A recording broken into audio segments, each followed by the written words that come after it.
Hi friends, I'm Katie Brinkley and you're listening to Rocky Mountain Marketing. With nearly 2 decades helping business owners, consultants, and coaches with their digital marketing, I know that social media can be an incredible tool to grow your business when you know how to do it the right way. And that's what we're going to do today. I teach you how to navigate the world of entrepreneurship and digital marketing, and hopefully you'll grow your business with a few great tips you wouldn't have known otherwise, and maybe even discover a great local business you love. Let's dive into today's episode. Welcome back to this week's episode of Rocky Mountain Marketing. Today we're going to talk about LinkedIn and how you can make it more personal. I know that for LinkedIn, it definitely feels like it's more of that business platform, but I want to tell you, and I've said this before, LinkedIn is not just an online resume. It's not. It's one of my favorite platforms because I really feel that the connections and the opportunities that are there really are completely different than what you find over on Facebook, TikTok, Instagram, any of the other big social media platforms. There's a different type of community that's over on LinkedIn. But how can you show up for business and still share your personal story? Well, that's what we're going to talk about today. I brought in a good friend of mine. She and I have actually had the opportunity to hang out in real life multiple times, and every time it's when we are both taking the stage, speaking at an event. We've hung out in Ohio a couple times. We've hung out here in Denver.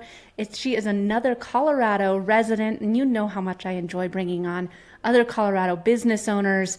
I'm sitting down with Payne today, and Payne works with women entrepreneurs to up-level their online visibility strategies, and she really specializes in personal branding and focuses on using LinkedIn as that powerful personal branding tool for marketing and lead gen. So, Kate, thank you so much for joining me on Rocky Mountain Marketing today. I'm so glad to sit down with you once again and talk a little shop of LinkedIn.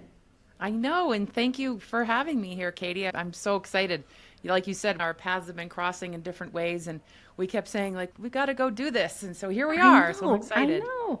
I was talking with Andrea Vall about this a couple weeks ago because she's in Colorado too. And the only time I see her is at a conference out of state or on a Zoom screen. I know. And I met Andrea Vall at our mutual friend Vivica Von Rosen's wedding back in 2018. And that was the first time I met Andrea in person. Andrea's awesome. I need to get her back on the show too. She's so funny. But we're going to talk a little bit about LinkedIn today because this is your favorite social media platform too. And last time that we got to spend time together was at Social Media Week Lima. And that was where you talked all about LinkedIn and how you can share your personal story on it. So before we start talking about some of the different strategies that you talked about in that presentation, I have to ask, why LinkedIn? Why did you decide to go all in on LinkedIn for that platform? Because really LinkedIn, it does kind of have that reputation of being so kind of, blah. Kind of blah. I need to put on a business jacket if I'm going to talk about LinkedIn, you know. So, I mean, why LinkedIn?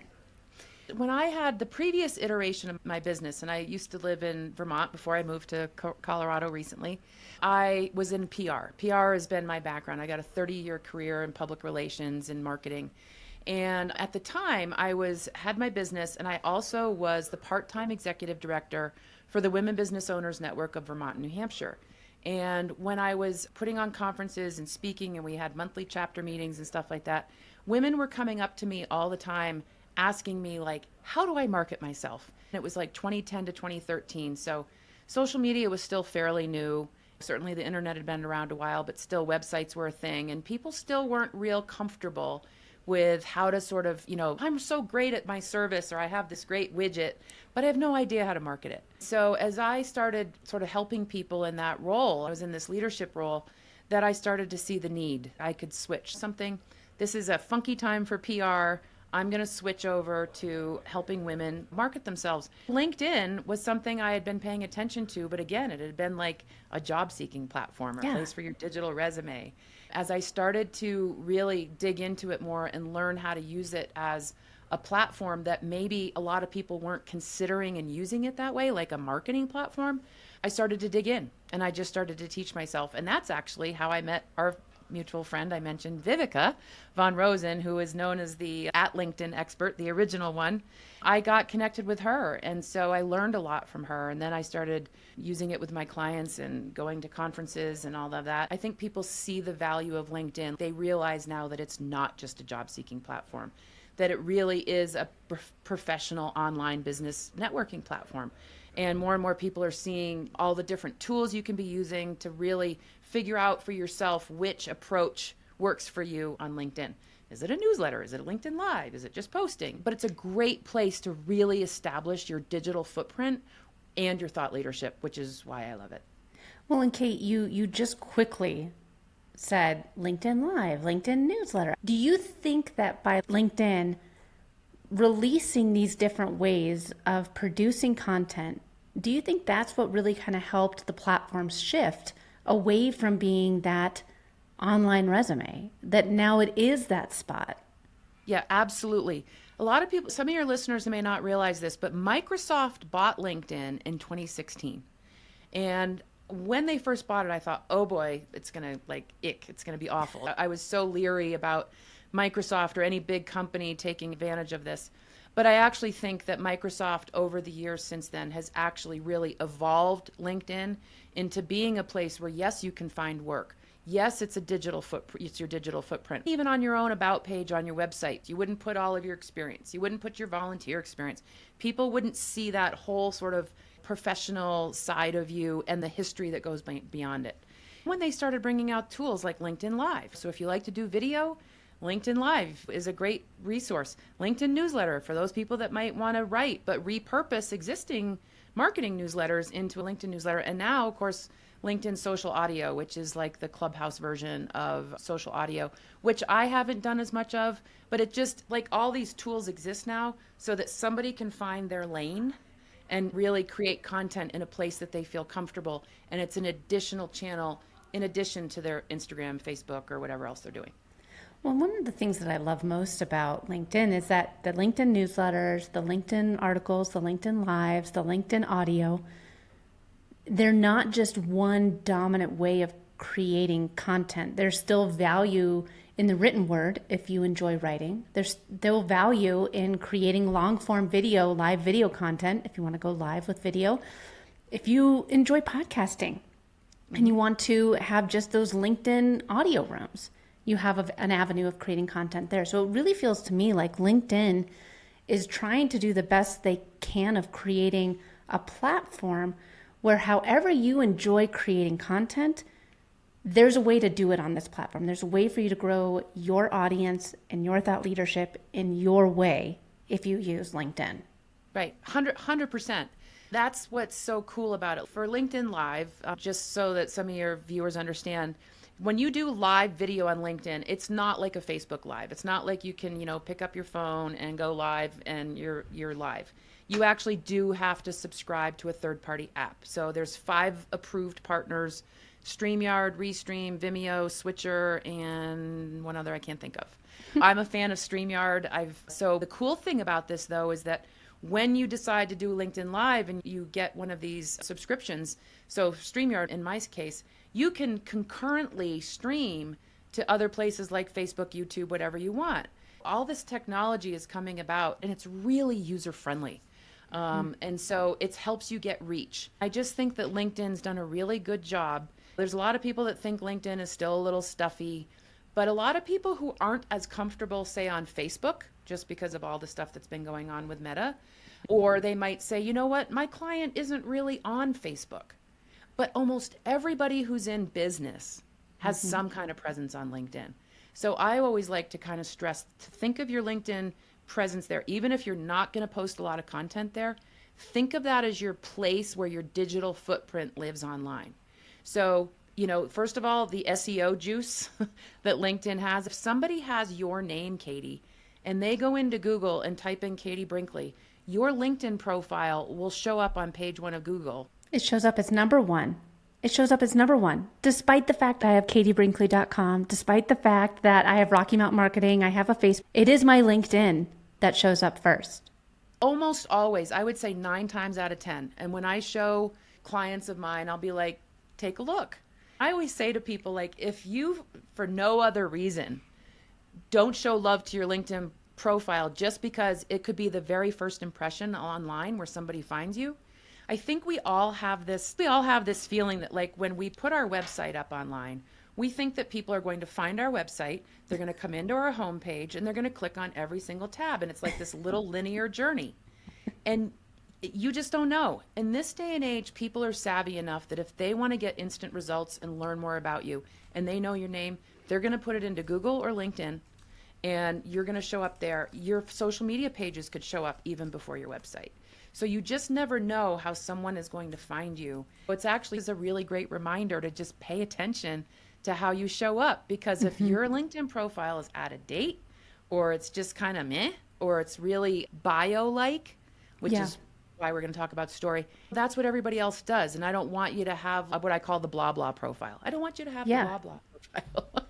I think that this is a great transition into how to craft that personal story on LinkedIn, because it has been such a, how can you share your personal story on a platform that is designed to give you more business opportunities? Right. Because I think that there is a fine line of what to share on your LinkedIn page and still give it that personal story, that personal touch, but it's not saying, like what I posted on Facebook recently which was something about, like, I understand now why mortgages are 30 years because only a crazy person would want to move in more often than that. I'm not going to post that over on LinkedIn, but I posted it on Facebook, and there was a reason behind all of it. But Right. how do you find that way of showing up to create content that's professional yet personal? This is such a great question. I think, frankly, the reason why LinkedIn shows some more personal aspects, or that you can be more authentic, is because of the pandemic. Because when everybody was in lockdown, people were quitting their jobs, everybody was on LinkedIn. LinkedIn experienced explosive growth in the beginning of the lockdown. And I think that people just started being more real about what was going on in their professional life. Like, I'm working from home. How many work from home things did? That's when I started watching TikTok, just because, of all the videos everybody was sharing about work from home and everybody in their pajamas. And so I think in some ways that allowed LinkedIn to be a little bit more authentic from that standpoint, because so many people were working from home. So it was still a little business. There was still a link there, like a thread. In this day and age, people are still being able to be a little more personal, but it's not the place to post what you ate for breakfast unless you're a chef. It's not the place to post your kids' little league game or what your dogs did unless you're a vet. You know what I mean? Like, this is where you just kind of, like, you're not talking about politics or religion, which is another reason why a lot of people like LinkedIn, because even the users the longtime users on LinkedIn sort of politely call people out if they go there. That's kind of a cool thing that I think through user generated content, LinkedIn has been able to kind of not become vitriol like you might find on maybe Facebook, especially during political season. When I work with my clients and I talk to them about being more personal on LinkedIn, the way that I work with them is to say, listen, let's kind of really identify a nugget of what I call your personal story or your slice of life story. It's short and sweet, and where it would live in your profile is at the very beginning of your About section. So the About section is the most read section of one's LinkedIn profile. And you have 2,600 characters there. It's about 500 words-ish.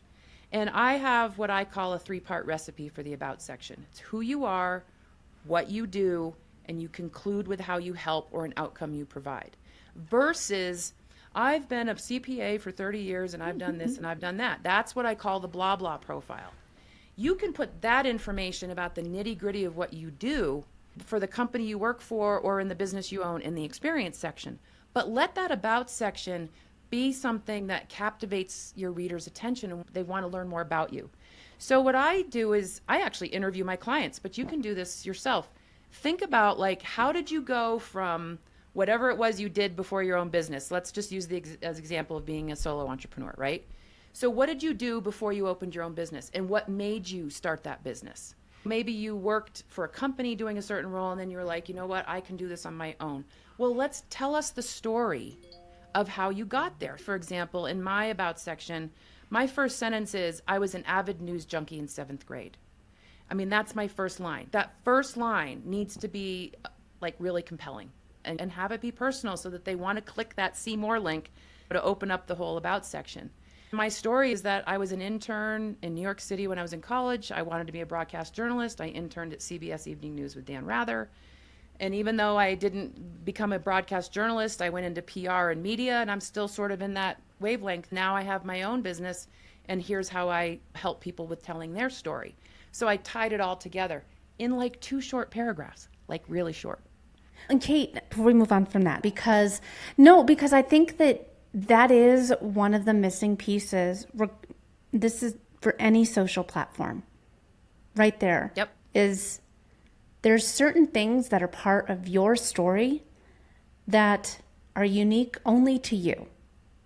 And a lot of times, so for me, when I was talking on Clubhouse with Subi Zimmerman about Instagram once, and she said, after we got off the Clubhouse stage, she said, man, Katie, you're really good on audio. And I was like, well, I used to work in radio. I hope that I sound okay. And she goes, wait, what? And I was like, yeah, I used to be a radio reporter. She said, for who? And I was like, well, I did the post-game interviews for the Broncos and Rockies. And she's like, you what?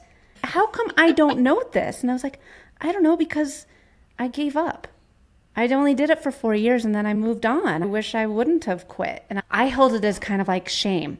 I didn't want people to know that but in reality, even though I quote unquote quit, I didn't know what the future was. I thought radio was going to die and that Sirius XM was going to take over the world. Mm-hmm. And I was like, oh, well, that's that. Obviously I was wrong. But I mean, there's different parts of that story where 1, people can say, oh, that's really cool. She worked in radio.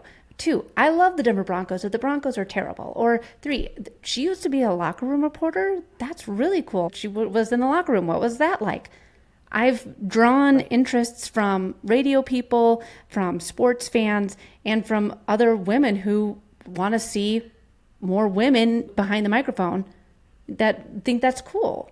And look how it's aligned to what you're doing. First of all, having a background in media, especially if it was traditional media like radio or even television or even print back in the day, in my day, it's still communication, right? Yeah. Here we are in our respective roles, but everything that we learned there is something that we've brought to what we do now, and there's an alignment. Exactly. And so if somebody hears that story, like when I heard you on stage in Lima, you talk about that. And that's like a whole thing. It's almost like, oh, well, that totally makes sense, because look at her. She's got a marketing agency. She's got a podcast. She's on stage speaking. All of that background it makes you interesting, and it gives you even more credibility. The same thing can happen when you think about your own story, is think about how it's aligned. That's what's so interesting. You do this all offline. Like a lot of times people will be like, how do I do this in the back of the template in LinkedIn? I'm like, no. Do this offline. You know, that 3-part recipe, who you are, what you do, how you help. Write this all out offline. Have a couple people read it. Get it down into a tight 500 words. And by the way, use all that digital real estate. It's important. Incorporate your keywords in your writing so that you're going to be more likely to show up in search for LinkedIn and Google. And then it's like you tell the story, which makes people interested. Then you segue into, today I work with, and this is what I do, and these are the types of people I work with. And then you segue into the conclusion, and one of the outcomes that I provide for my clients is blah, blah, blah, blah, blah. Then people kind of really have a solid feeling of who you are and what you do and how you help, so that it's not just a bio. Yes. And that's so important. You talked about the SEO keywords in there, talking about who you are, what you do, how you can help.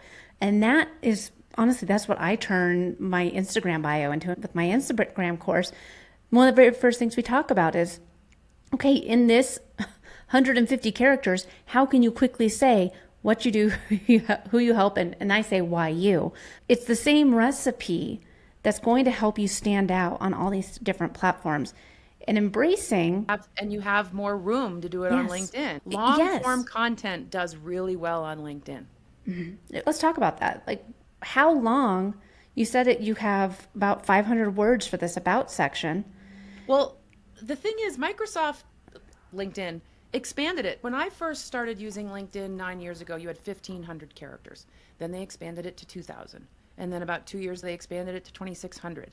So even if you don't know algorithms and you don't follow that stuff, whenever a platform expands something, that means they're paying attention to it. They're giving you more room for a reason. Utilize it. A lot of people be like, oh, well, short and sweet. I'm like, not when it comes to your LinkedIn About section or the description of what you do in your career in the experience section. You have 2,000 characters for that. They increase that from 1,000. So those are places where you want to have that. That's why I call it your digital footprint. You want to use that digital real estate. Using that digital real estate to really clearly say what it is that makes you different for that About section, for your experience section.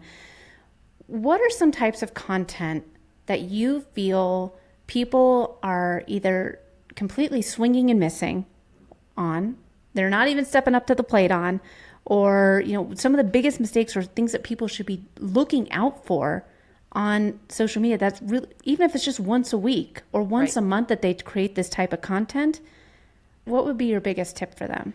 I would say that one of the mistakes I think people make on LinkedIn is, first of all, I think a lot of people are like, it's LinkedIn. I don't really know what voice I'm supposed to have here. Yeah. Am I going to be too businessy? Am I supposed to be promotey? Am I supposed to be salesy? So I think where a lot of people are making mistakes is because they're seeing a lot of like bad apples who are actually doing it wrong on LinkedIn, but so many people are doing it. I'm speaking of, and I'm sure everybody listening would know, and how many of us get those daily connection invitations from somebody we don't know who is trying to sell us something out of the gate? We haven't built relationship with them. We haven't built trust with them.